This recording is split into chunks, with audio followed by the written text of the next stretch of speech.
stand down. You hear that? General Gibson says stand down. You married? Of course. On today's show, I am confused. And yes, we are talking about Wes Anderson. So naturally, there is going to be some confusion involved, particularly because Asteroid City was my first experience watching a Wes Anderson movie. So to clear up some of that confusion and then maybe share in some of that confusion with me today, I've got Rolan. How's it going? Hi. Hi. Yeah, I got to be honest with you. I am kind of lost. Like, I don't know what that movie was about. Like, I literally an hour ago I stepped out of the theater, and the whole drive back home I was thinking to myself, like, well, because the characters in the movie seem to be on the same page. They don't know what it's about either, what the play in the movie's about. And I was like, I don't know what the point of that movie was, honestly. Like, it just, like, maybe like the only thing in the movie, okay, spoiler alert, there is this line in the movie toward the end of the film, right, where they say you can't wake up if you don't go to sleep, or something to that effect. If you can't wake up if you don't fall asleep. And I was like, the general context of the movie told me something to the effect of, we're all sort of in some sort of dreamlike state, trying to find meaning in our life. That's the best I could do. Now, I don't know if that's what you thought of, but you tell me. Yeah. Also, I hope everybody likes my Wes Anderson fit. I was trying to be symmetrical. It didn't really work. I'm not a very symmetrical person, but I'm trying to be symmetrical too. Look at this. Oh no, the logo. Okay. Well, also, so okay. First, I want to answer your question. That quote, I feel like, is kind of explains what the movie is, and this again is a spoiler. It's saying that we are all in our own version of a play. How things play out is it's almost like preconceived. This is definitely Anderson's most meta piece of work, and yeah, he's always really fun to watch because he is very, very detail orientated. One of the biggest aesthetics of him is symmetry, what I was saying before, and blocking, which kind of goes hand in hand. So like, he would probably have me a little more, my image would be probably a little bit more flatter. You wouldn't see these wrinkles that you're seeing now. This pillow would be perfect, and the spacing would be a little bit almost cartoony. And then for you, maybe like once in the movie, he'll have like the awesome double colored shots that you're having in your frame. He has one pastel color palette, and then he moves. That's it. That's the only colors you're going to see, unless it's black and white. Yeah, I mean, that's what. Okay, because full admission, and I think I already said it, but you did. This was my first Wes Anderson experience. Like, I've never watched. I mean, I've seen parts of it. I've heard all about, like, the Grand Budapest Hotel and stuff like that, but I've never actually sat down and watched any of those movies all the way through. I've maybe seen scenes from them, talked to people about them, sort of read about it, even read critiques on those movies. And, I've watched interviews of him with him where he's talking about his philosophy on filmmaking and all that stuff. But I liked the color palette here. It looked very much like you said, like the pastel color palette made it seem like it's a painting. Like the sky was a very particular color of teal / blue / greenish blue, whatever, for the whole movie. There was a lot of yellow in there, which you said before the show seems to be like one of his go-to colors. So like I am, and then there's like A-list stars like everywhere you look in this movie, but everybody is acting in a very particular way. Like, they're slightly exaggerated. It's a movie that you go into, and you have to sort of adjust your worldview almost for the first 5 to 10 minutes before you settle in and really just get yourself immersed in the story, because it's so different from every other movie you can probably go see in the movie theater.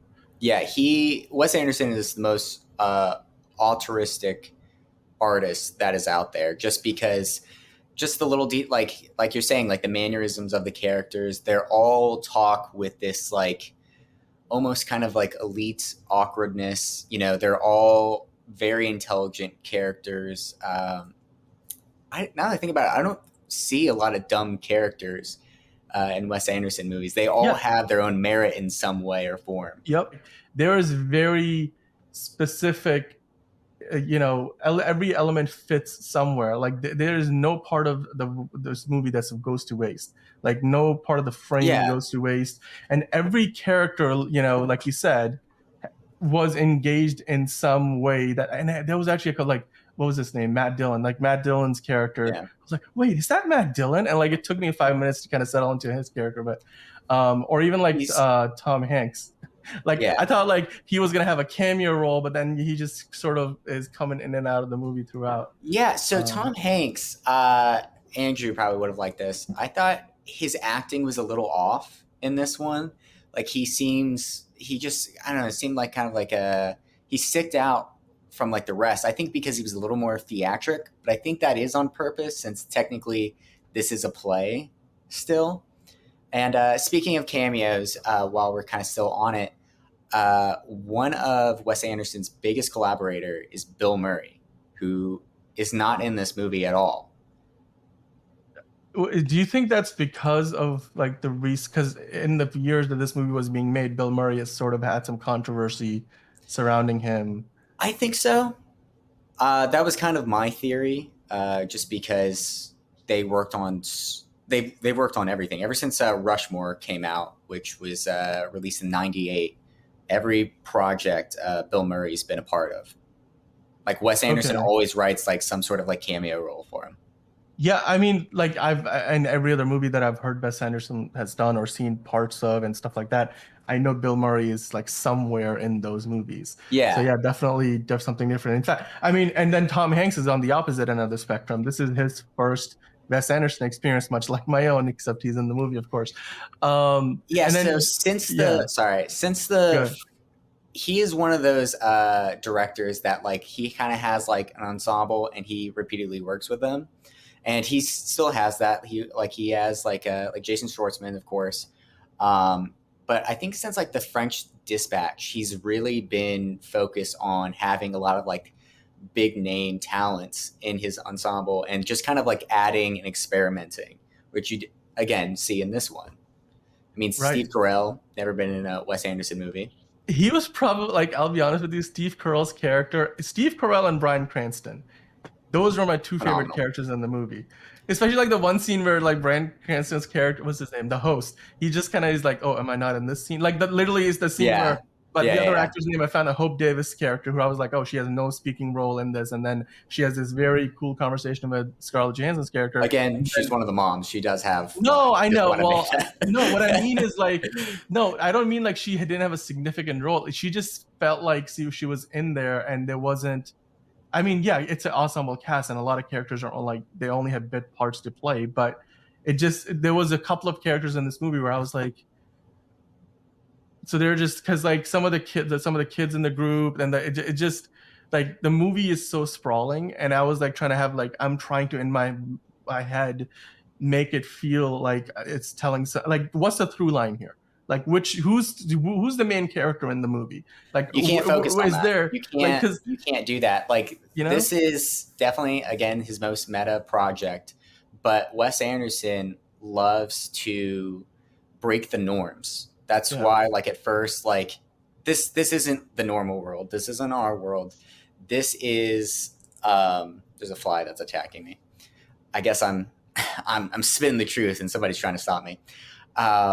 But Wes Anderson is somebody where it's just like you're on a ride and you have to figure out where it is. He purposely makes you not feel comfortable in this movie because there's so many breaks and, this is act 1, scenes 5 through 7, just there's these constant breaks that reminds you this is a play.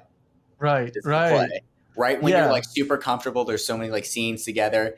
Now we're kind of in black and white where we're like focusing on the writer of the play. So it's not your typical hero's journey, which of course I love, because it's exploring character dynamics and kind of pulling on the string of like the theme, which admittedly I'm still trying to focus on. There's this whole alien B plot that's, Which like you would think for most movies like this, that would be the focus of the story. But the way like this movie kind of goes about treating that whole sequence, and then like what happens. I mean, and like speaking of cameos, like of course Jeff Goldblum is the alien. Like I'm like there's some sort of meta commentary in that casting alone Yeah, that he's really. the one in the alien costume. I thought we weren't gonna hear him or something. You were just gonna get that first bit and then like never see him again or hear him. I was gonna be like, that's the best cameo you could ever do. Just like breathing sounds, and technically it's a cameo. Love it. Look, it's, and then in addition to all of that, like I like there's small details, like you said, like that's just who Wes Anderson is. Like every time that Jeffrey Wright's character is like on the microphone, and then like they started with him, but then Tilda Swinton's character later on does the same thing, where they're like on the podium and then they step out in front and then they bring up another mic, and at this point you're like, wait, why are they doing that? And then they're like walking out to the left, and the way they sound like to you when you're hearing it sounds like, oh, they're not talking in the microphone, so they don't sound quite microphony, if you will, like you're not getting so much of an echo. You go to the left of the mic, to the right of the mic, and it's just there's those little hints try to like they try to purposefully divert your immersion, because like the more I think about it, I'm like, oh yeah, if they were in a black box theater or like any kind of theater, and you want the people in the back of the room to hear you clearly, and maybe like that, is that why the microphone's coming up? Or like because everything in this movie to me, I'm the kind of person who breaks down and analyzes. I'm like, everything in a movie is put there on purpose. Nothing happens by accident. There's happy accidents, but there's like you always have a reason to keep those happy accidents around. So I was trying to make sense of this movie every step of the way, every scene, like every minor character, that kid who's like, dare me to do this, dare me to do that. Every time that, I'm like, what's the purpose of that kid? Like there was, and then by the end of the movie, I'm like, but like, what happened? Like, what's good? What did I just watch? And like, I'll be honest with you, if the only theme here is that we're sort of like you said, and everybody's in their own play in the world, then I'm like, if they didn't include the payoff to that one scene with Willem Dafoe, where they're like doing this practice scene, and what's his name, Edward Norton, and he's like the writer who asked all the audience, but all the other and Adrian Brody, right? That we're gonna do this scene where everybody kind of gets seduced to fall asleep, and then they start repeating these, like, what's the line? You can't wake up if you don't fall asleep, or if you whatever. But if they didn't include that one scene toward right at the end of the movie, like, I don't know how you tie the rest of this together. Like, it feels so experimental that I'm just like, is there a story here? You know what I mean? Like, and it blows my mind that, I mean, like, he's obviously, again, I'm speaking completely admittedly as somebody who's never seen a Wes Anderson movie before. So for somebody who's used to Wes Anderson's projects, this may seem like, oh yeah, like, what's wrong with you? Like, but I'm like, I'm literally probably the one guy who might walk into a Wes Anderson movie having not seen one before, and this is me reacting to, I'm like, this is not what I'm used to seeing.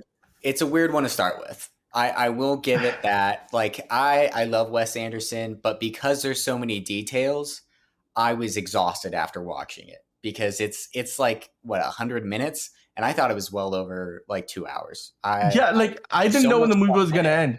For a movie that gives you act breaks and like these old school title cards, I still couldn't tell when the movie was going to end, because because in my mind, the movie should have kept on going, because we didn't really hit a point of climax, or that I couldn't tell if that was a resolution. Like, it was difficult to kind of pinpoint that.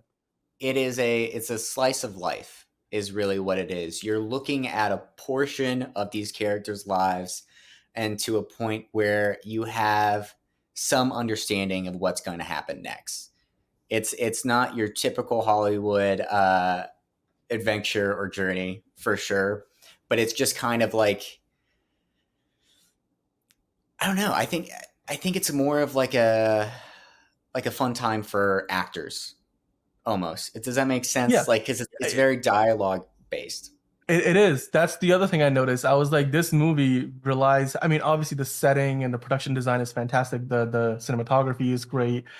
However, like, and the costume design and all that stuff. But this movie definitely heavily relies on the dialogue. It's one of those movies Yeah. like it's like when you're watching The West Wing, you're like, that show would not be what it is if the dialogue wasn't as good as it was, because otherwise it's a pretty mundane concept in terms of like, oh yeah, we're out in the middle of nowhere in the 50s. It's like going into this movie, I thought I was about to watch like a Wes Anderson version of an episode of The Twilight Zone.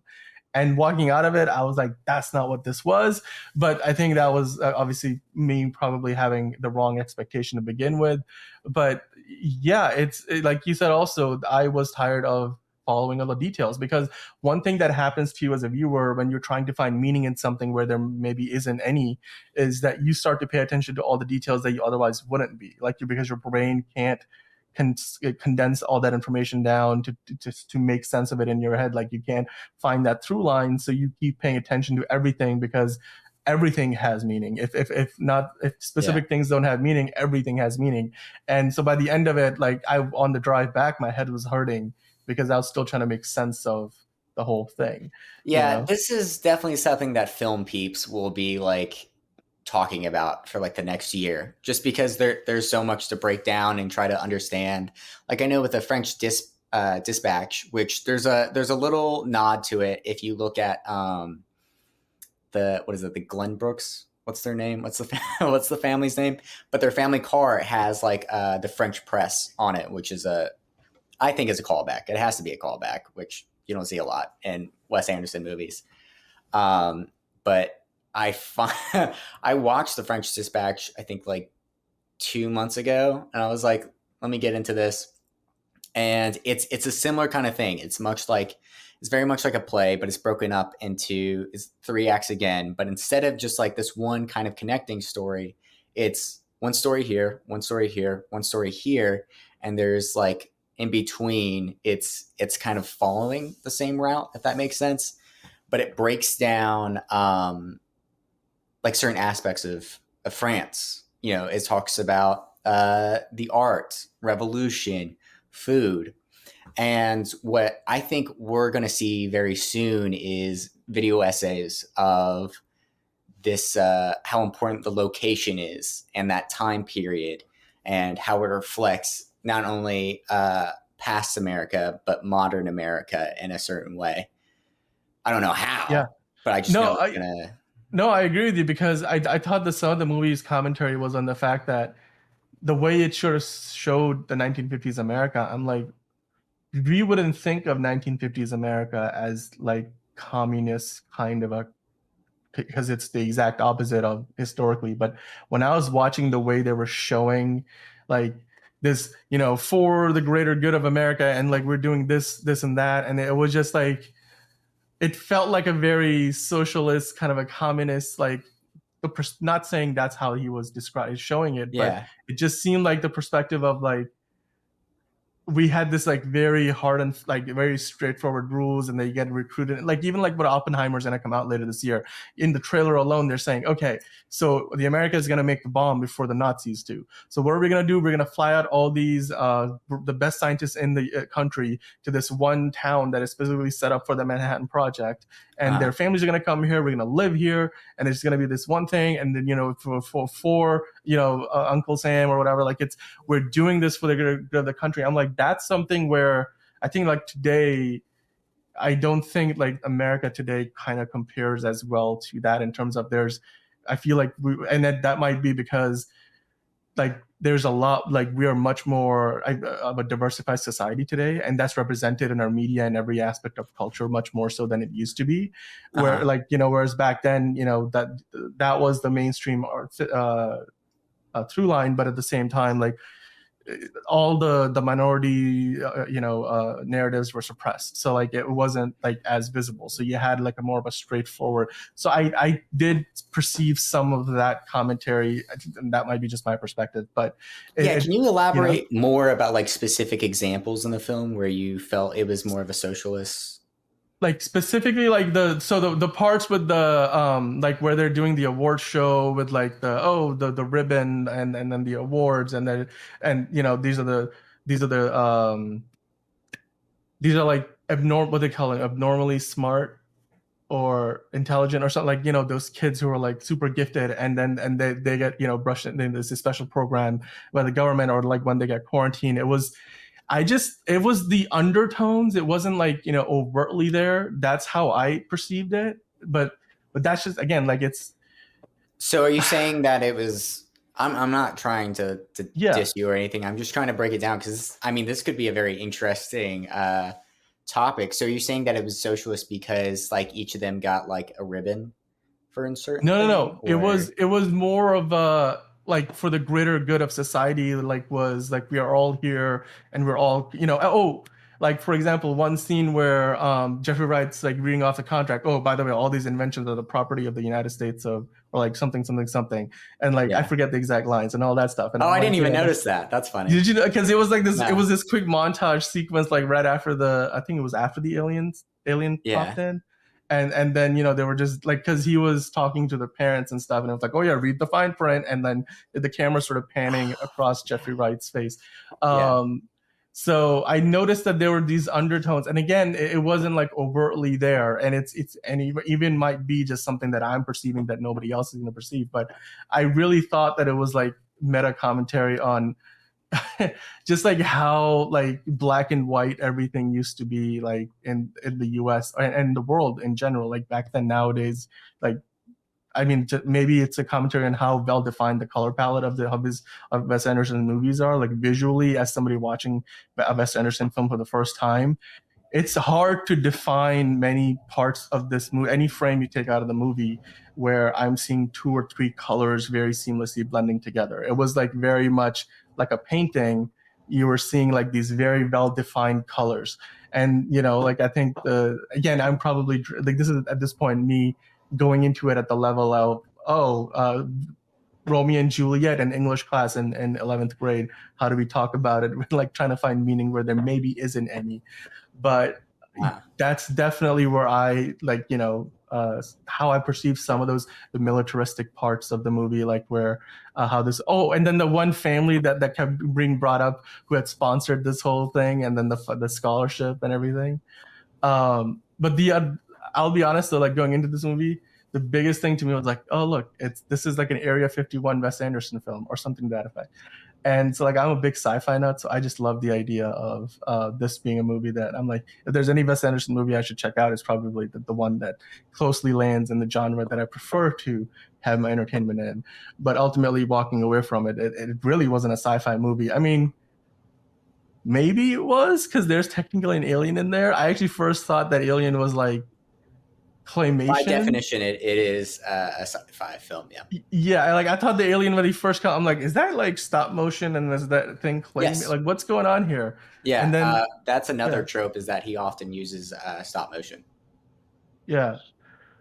Okay, I mean, before I keep just rambling on like my thoughts on this movie, I just wanted to ask, like, I know we have sort of been touching on this already, but like, how do you compare this to other Wes Anderson projects? Is this, because you said that, I mean, and Rotten Tomatoes, for example, like their critic consensus says, hey, look, it's a good Wes Anderson movie. It's not necessarily going to like make any new fans of Wes Anderson who haven't already, are big fans of his work. And then similarly, you said that this isn't necessarily the best entry point into his portfolio. So how do you compare this to other films from Wes Anderson?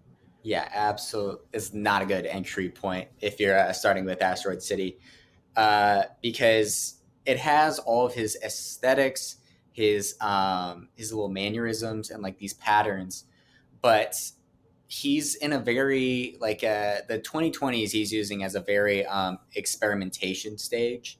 If you want to start with like a solid Wes Anderson movie, you want to go kind of like in the maybe like early 2010s, like Moonrise Kingdom and Grand Budapest Hotel are always classics of entry points. But even if you go like backwards and forward, you still see these kind of things. How I felt about the movie was that it was fun. It was nice. There's so much information because there's so much attention to detail. Like, he has a whole team dedicated to, making little models and like figuring out how they're going to do symmetrical shots, and like figuring out how they're going to incorporate black and white and color and keeping with the aesthetic. Actually, when they were doing the narrator's room, the writer's room, since they knew they were going to film in black and white, they actually painted most of the set black and white, just because of whenever easier. because whenever you're converting an image, you don't know how that color is going to look whenever it's converted. Yeah, Because like I'll give you an example. In WandaVision, when they had the black and white episodes, they actually had that. If you look at that footage in color, it didn't look the color that it would look when they would turn that scene into color, because like red, for example, doesn't quite look dark when you go black and white. It looks bright compared to so like it's I totally get it. So like if you just do everything black and white to begin with, for a movie like unlike Marvel that has all the money in the world, I mean, it's a good cost saving measure as well, especially if you know you're never going to show that in color. Yeah.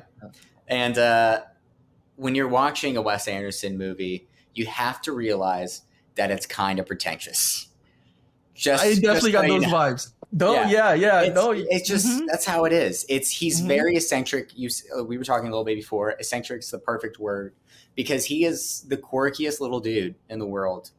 He has an image of how people should talk and how they interact, and it's not how like normal people interact, and that's what makes it fun, because I don't know, it's hard to explain. Do you think it's wrong of me to, because I mean, I guess I'm comparing it to what's considered a psychopath character in the movie, but is it wrong for me to kind of say that the way you just described Wes Anderson reminds me of Jesse Eisenberg's Lex Luthor from Batman vs. Superman?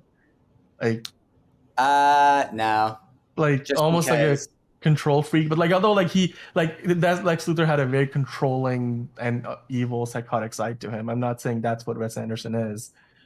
I mean, there was another movie, I forget who it is. Was it Jack Nicholson or somebody? They play like somebody who has OCD, and like in the opening scene of the movie, they're like doing stuff, and then they're like, for example, I remember this one specific scene where they go to the bathroom and they go to the sink and he's washing his hands and he's got like a stack of bar soaps. He washes his hands once with the bar soap and tosses the soap into the bin, and then like opens up a new one so that for the next time, even though he just used it once. I'm like, do you think OCD is one way to describe it, or he's just very eccentric? Like it's just the way he is? Because OCD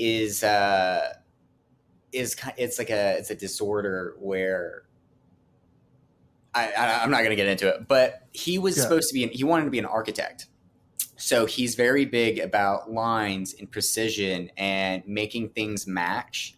And that's why it reflects so much in his work. And as time grew, and he's like, he's traveled all over the world. Like he lived in France for, I think, for like 5 years or something. He lived here and there. So the more he grew, the more he was able to maybe cement his brand, if that makes sense. Again, like one of the most like auteur directors. And we have an episode about that if you want to watch it. Shameless. Oh yeah. Shameless callback. Shameless callback. Yep. I think it was like 2022, was it? Or maybe even 2021. I don't even know. A while ago that we did that. What did you think when you went in? I know that you had like some expectations. Did he make those expectations that you kind of had beforehand, or was this something so out there like it just you couldn't comprehend? It was a fun experience. It was very different. Like I will always welcome a movie experience that is wildly different and like in a good way, like obviously you can go watch a movie that's wildly different, but in a bad way. What I mean by a bad way is you walk away having watched something that is a totally bad experience. It's a sore on the eyes.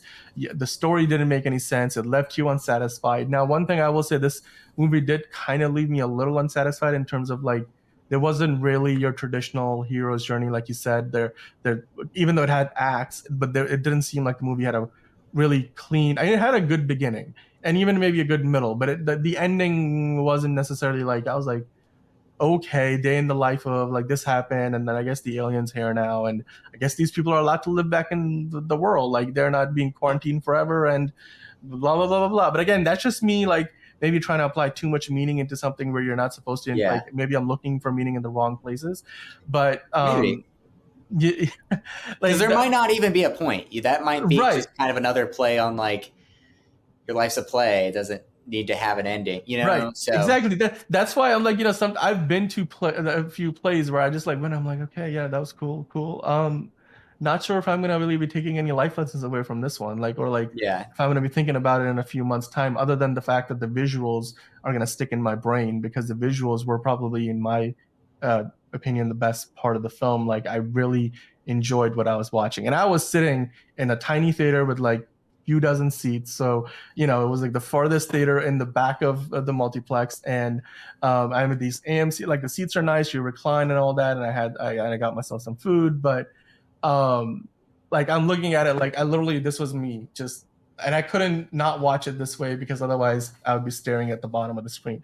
So it was very immersive in that sense because I'm like right up against the screen. But and then I've seen a few other Wes Anderson movies where, or like not all entirely obviously, where like he's really likes to use the Academy aspect ratio, and that part of this movie was in that aspect ratio. But then all the color parts were like almost anamorphic, like it was widescreen, so it was like very much like filling my field of view. So it was an yeah, immersive film. I love sci-fi so much, and I love like watching like the Twilight Zone kind of sci-fi so much, especially like the 50s where like there was an alien and like some dude's going crazy like this exists, and the other people are like no it doesn't, no it doesn't, and at the end like the dude gets admitted in the hospital, and then he finds out that it does exist, but nobody believes him, and that's why William Shatner's character went crazy on that flight. But like it's like this is not what that movie was, and I just like in my mind I'm just gonna pretend that maybe that's what it was, because so to give myself that satisfaction on the story side. But I did thoroughly enjoy a lot of the performances. I think Scarlett Johansson did a fantastic job within her role. Jason Schwartzman character was fantastic. Also, I like I said, Steve Carell's character, I loved his. It was like a joyful, like because he was almost like in a movie where I'm seeing a lot of new things that I've never experienced before. Steve Carell's character was like, all right, there's Michael Scott. I can live with that. And then he just wasn't Michael Scott, obviously, but it was just fun yeah, to Steve Carell like help ground me in this movie. And then Bryan Cranston like had some really good moments, especially because I think it was definitely on purpose. Every time he popped on screen, it took a couple of seconds before he started saying anything, almost like as if he was waiting for the floor director to give him a cue to start talking. Even like he pops in yeah, at the bottom of the screen and the left and the right, and then the one time when he's like, oh, am I not in this one, and he just like steps out of frame.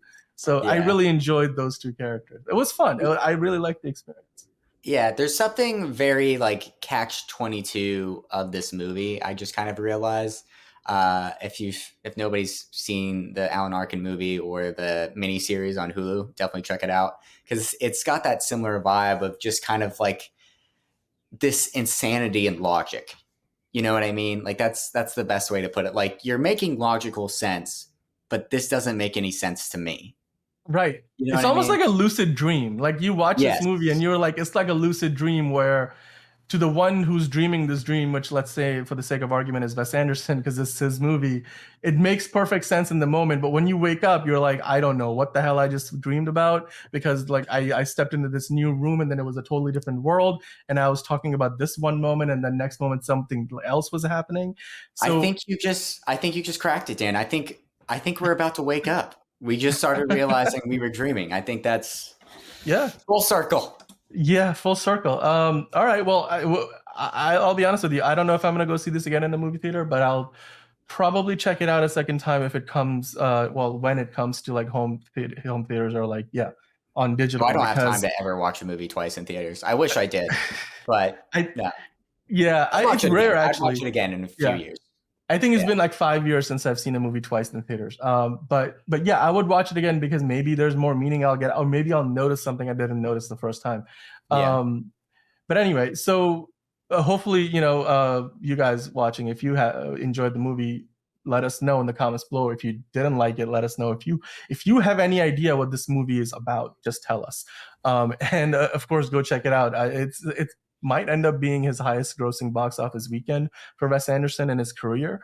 Who knows? It's not in super wide release, but it's definitely out there, and in most parts of the country, in the U.S. at least, you can check it out. And I'm sure it's going to be playing internationally as well. So we do hope that you like this review, and of course, like and subscribe. Hit the like button down there. Now, before we finish, Roland, I did want to ask you, next weekend, we have a much more of a traditional movie in comparison to what Asteroid City is. It's your traditional Hollywood summer blockbuster, and Indiana Jones 5, Indiana Jones and the Dial of the Destiny, Harrison Ford coming back as Indy one last time, that last hurrah.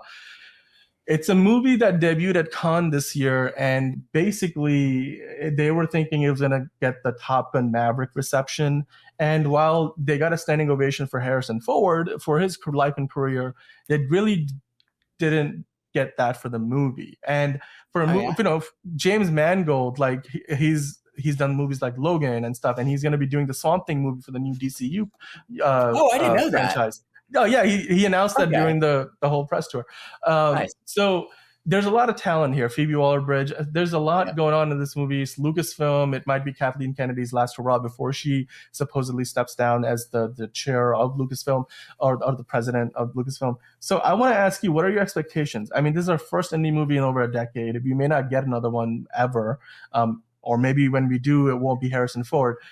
What are you thinking? Like, are you gonna go watch this? Are you gonna enjoy it? Are you gonna? I think they're gonna retcon Shia LaBeouf. That's all. I'm excited to see Fleabag. You think so? Like, you mean like they're gonna say that he was never Indy's son in the first place? I think they're gonna retcon it. I know it. I don't think that they're. I don't even know if there's gonna be even like a callback. I think they're just gonna be like, that got hit with so much bad press, and then now he's a little controversial. We're just gonna ignore it. We're just gonna move on. This goddaughter Fleabag of his is just going to be his. This is the new hair. Maybe they'll get it right. Maybe passing the torch will actually get done properly this time. We'll see. What do you think? Yeah, I'll be honest with you. I would have never. I mean, I guess back then you could have bet a franchise on Shia LaBeouf with his Transformers days and stuff, and people probably thought he had a lot of potential. And I'm not saying he doesn't. I just don't think his career has translated to the Hollywood megastar that maybe at one point he was like today. You may say, "Oh, Timothée Chalamet, maybe he's the kind of guy who can take about." Or in this case, maybe Tom Holland, like if he decides to do more movies, like what was the one that he did, the video game one? That was like an Indiana Jones movie, National Treasure-esque. Uncharted, yeah. I was blanking on. I'm like, I played the game, but like I'm like Tom Holland is the kind of person who, if Tom Holland was around back when they made the previous indie movie, maybe that would have been a nice through line. But I think if they do end up making Phoebe Waller-Bridge like the heir to the throne, and then they do like a spinoff with her in the role, I don't know if you can call it Indiana Jones, but maybe you can call it like an Indiana Jones story or something, an Indiana Jones Presents or whatever, like all these other franchises do. Hey, look, the trailers look interesting. A lot of people have been criticizing some of the deep fake or the de-aging of Harrison Ford.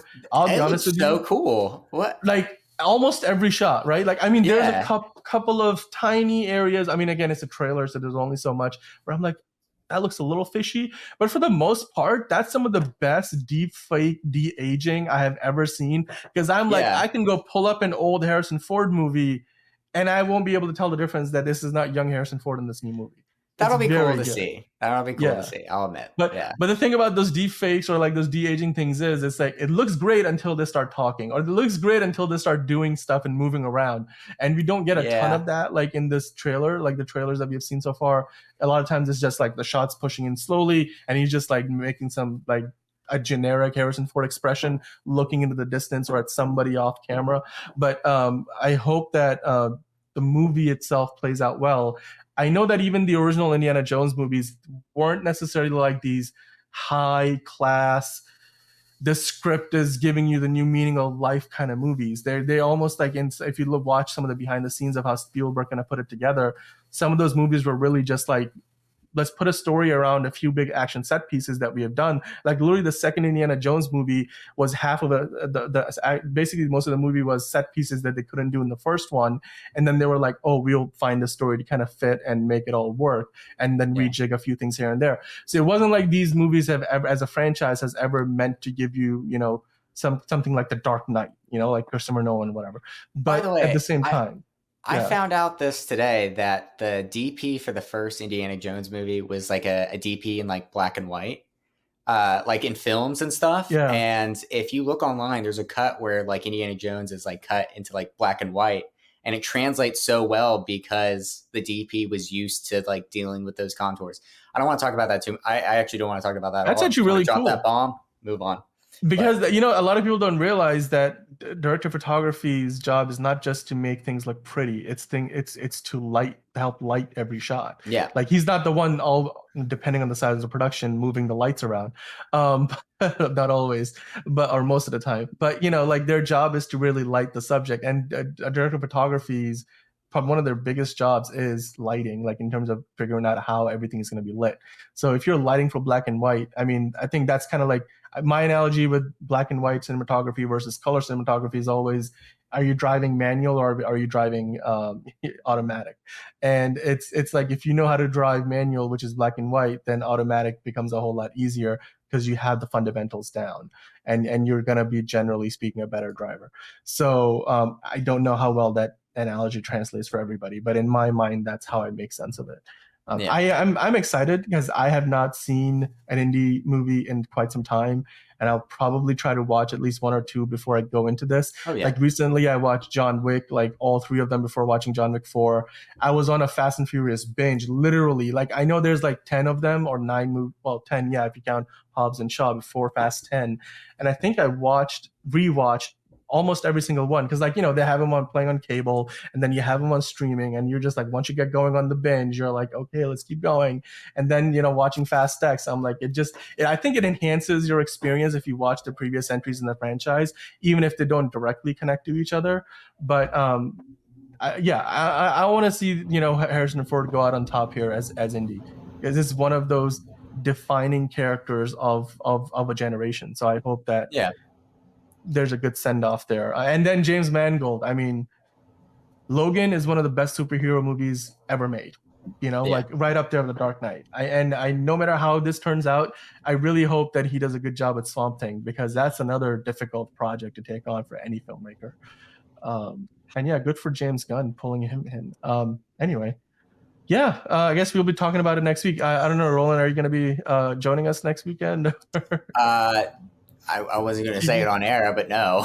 No? Oh, man. Okay. Well, that's okay. That's okay. Well, do check the movie out and let us know. Maybe like on the next episode of Rolan Underground, you're like, oh, I checked that ND5. Well, very good. But, or maybe you'll be saying something completely the opposite. So, anyway, we'll be back next week when the show. We'll talk about Indy 5. I'm sure we'll talk about a whole lot more. The summer movie season it feels like been going on for a little while, but we're only in June, so we got lots more to come. But until then, it's been great talking about Asteroid City, Wes Anderson's latest adventure, and it means something. We're still trying to figure out what it means, but it means something, and it's a good experience. So do go check that out in theaters. We'll see you next time on Oh So Curious. Until then, Roland, do stay curious, because I know I will.